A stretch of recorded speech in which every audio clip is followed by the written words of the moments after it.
El Señor les bendiga en esta mañana. Es para mí un honor compartir la palabra de Dios.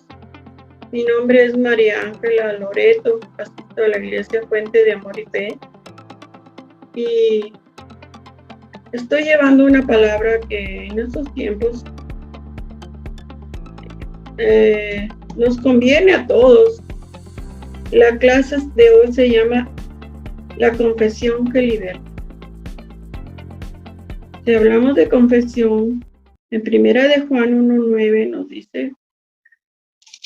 nos dice Primera de Juan, ¿ya lo tienen?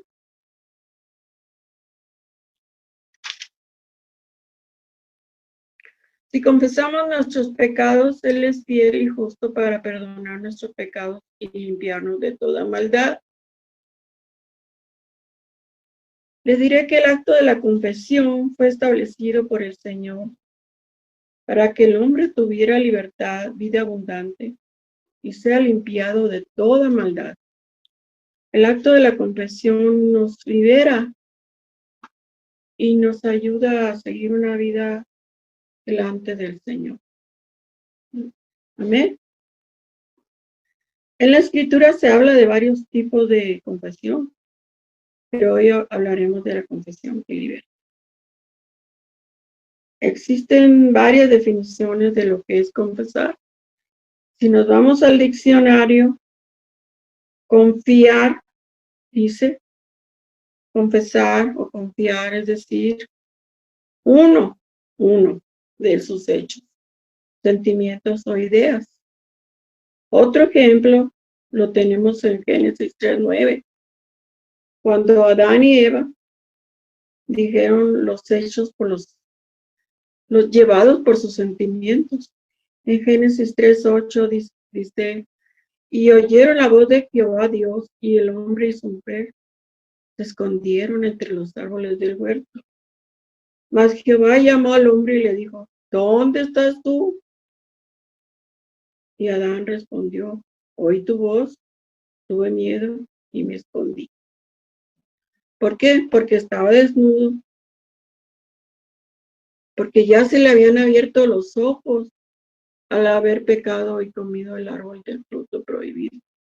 El Señor le dijo que no comiera de ese fruto, aun sin embargo lo hizo, desobedeció, estaba en desobediencia, sus ojos se abrieron, se dio cuenta que estaba desnudo y tuvo miedo al oír la voz del Señor. Pero el Señor tuvo piedad de ellos. Esa manera de confesar conmovió al Señor y los vistió con pieles. Quiere decir que no sabemos qué clase de animal fue para vestir a Adán y Eva, ¿verdad?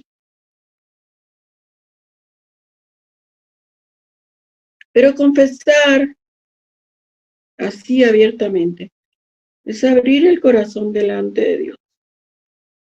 Tenemos el Salmo de David Salmo 32, del 5 al 6. David escribe su pecado personal y le da prioridad a la confesión a Dios. Cuando él le confiesa su iniquidad, dice, mi pecado te declaré y no encubrí mi iniquidad. Él describe su pecado, como les dije, y es prioridad confesárselo al Señor. Los que creemos y conocemos al Señor, el Espíritu Santo nos lleva a reconocer nuestras malas obras, nuestras malas ideas, malos pensamientos, cosas que nos atacan. Y tenemos que confesárselo al Señor para que el Señor nos revista y nos dé fuerza, ¿verdad? El hombre no tiene nada que ocultar y no lo puede ocultar tampoco, ni se puede esconder. ¿Por qué? Porque Dios conoce los corazones y está en todo lugar. Aún a los que son invisibles no pueden ocultarse a los ojos de Dios. En Hebreos 4:13 nos habla de eso. No hay cosa creada que no sea manifiesta en su presencia. Antes bien, todas las cosas están desnudas y abiertas a los ojos de aquel a quien tenemos que dar cuenta. Entonces, ¿qué nos dice ese versículo? Que todos tenemos que dar cuenta de nuestros actos, ¿verdad?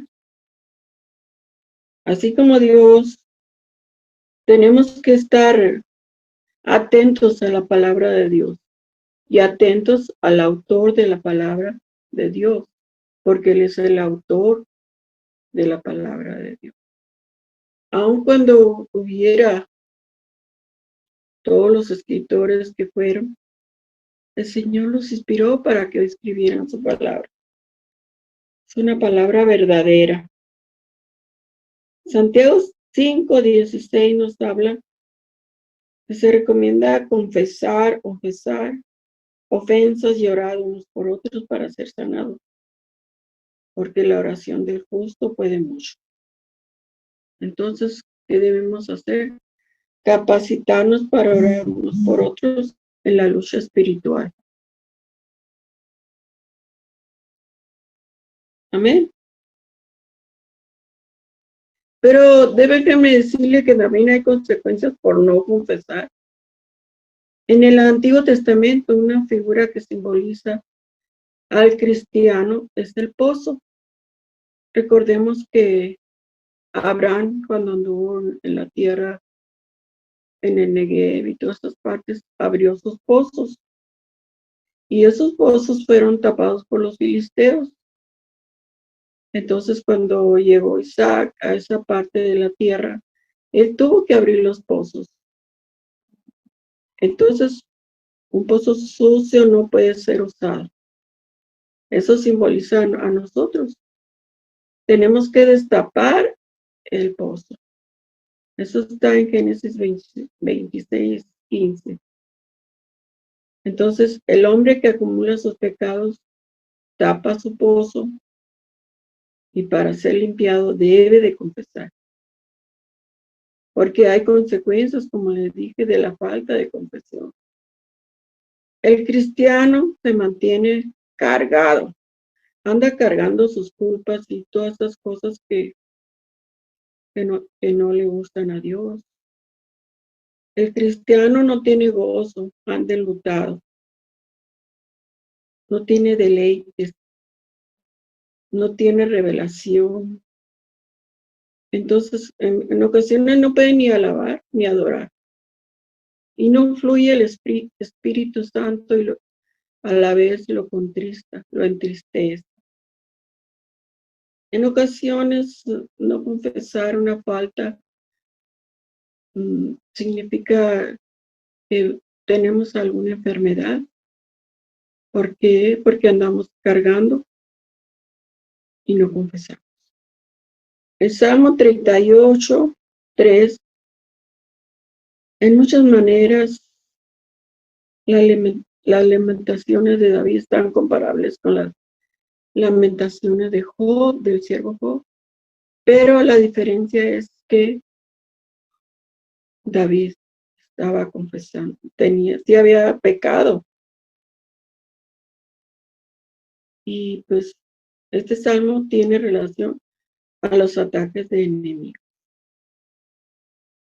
Pero ya hablamos de que hay consecuencias por no confesar, pero también la confesión tiene beneficios, porque confesar requiere una actitud de arrepentimiento antes de la confesión. Una confesión sincera, hecha de todo corazón, agrada al Señor. Y en primer lugar, nos limpia, nos libera de toda esa carga que tenemos, ¿verdad? Y alcanzamos misericordia y seremos restaurados, tendremos reposo interior, porque cuando se confiesa con un arrepentimiento genuino, se obtiene el perdón de Dios y Él se olvida de todo lo que hemos hecho. Como dice que todos los pecados fueron tirados al fondo de la mar. El Señor ya no se acuerda de ellos. Así es nuestro Padre Celestial. Entonces las personas que ocultan sus pecados se engañan a sí mismos por muchas razones. Algunos son muy altivos y se consideran intachables, que no tienen nada de qué avergonzarse por la altivez. Y sin embargo cometen toda clase de impurezas, también por la dureza del corazón, porque no oyen la voz del Espíritu y se siente bien alejado de Dios. También por desconfianza dicen, no, tengo tantos pecados que Dios no me va a escuchar. Pero también por falta de conocimiento. Las personas que desconocen la palabra no saben que el Señor está amplio en perdonar. Y también tal vez han recibido una enseñanza errónea, porque el Señor es Dios de amor y de perdón. Amén. En conclusión, les diré, la confesión que liberta es la que se hace creyendo que Dios perdona y restaura. Y no debemos de ocultar nada. Tenemos que reconocer que somos pecadores. Necesitamos limpieza y perdón. ¿Verdad? Eso es lo que debemos de hacer. Pues todos somos pecadores. No hay nadie que no sea pecador en este mundo. Cualquier cosa que hagamos, pues contraría a Dios y tenemos que pedir perdón. En Proverbios 28:13 dice, quien no confiesa sus pecados y se aparta, no prosperará. Estoy hablando espiritualmente, porque puede prosperar materialmente, pero la materia se queda en este mundo, ya lo sabemos. Cualquier persona que parte de este mundo, pues ni modo que se lleve todo, aquí lo deja. Pero lo espiritual, eso se va con él. Y eso es lo que tenemos que buscar, la espiritualidad, la conexión con Dios, que estemos bien comunicados con Él, ¿verdad? Como leímos el primer versículo, primera de Juan 1:9, que si confesamos nuestros pecados, Él es fiel y justo para perdonarnos y limpiarnos de todo mal. Entonces, eso es lo que debemos de hacer. El consejo es confesar a Dios, porque aun cuando no lo confieses, el Señor todo lo sabe, todo lo mira. Es inútil que tratemos de apartarnos, de escondernos, así como Adán, que se quería esconder del Señor. El Señor ya lo había visto. Y le dice, ¿dónde estás tú? Tuve miedo y me escondí. Al Señor no se le debe tener miedo, se le debe tener respeto. Amén. Vamos a orar pidiéndole al Señor que nos ayude, que nos dé fuerzas para continuar viviendo en esta parte que estamos viviendo, porque es duro, es verdad, pero si el Señor está con nosotros, ¿quién contra nosotros? Amén. Bendito Dios y Padre Celestial, te doy gracias en esta hora por la oportunidad que me das de estar impartiendo un poco de tu palabra que es bendita, tu palabra que has dejado para que todo aquel que en él crea no se pierda, mas tenga vida eterna. Gracias te doy, Señor, por tu bondad, tu misericordia y tu amor, y porque nos da la vida, la salud, las fuerzas, la entereza, el gozo, la salvación, todo nos los ha dado. Gracias, Padre Santo. Gracias, Jesucristo. Amén.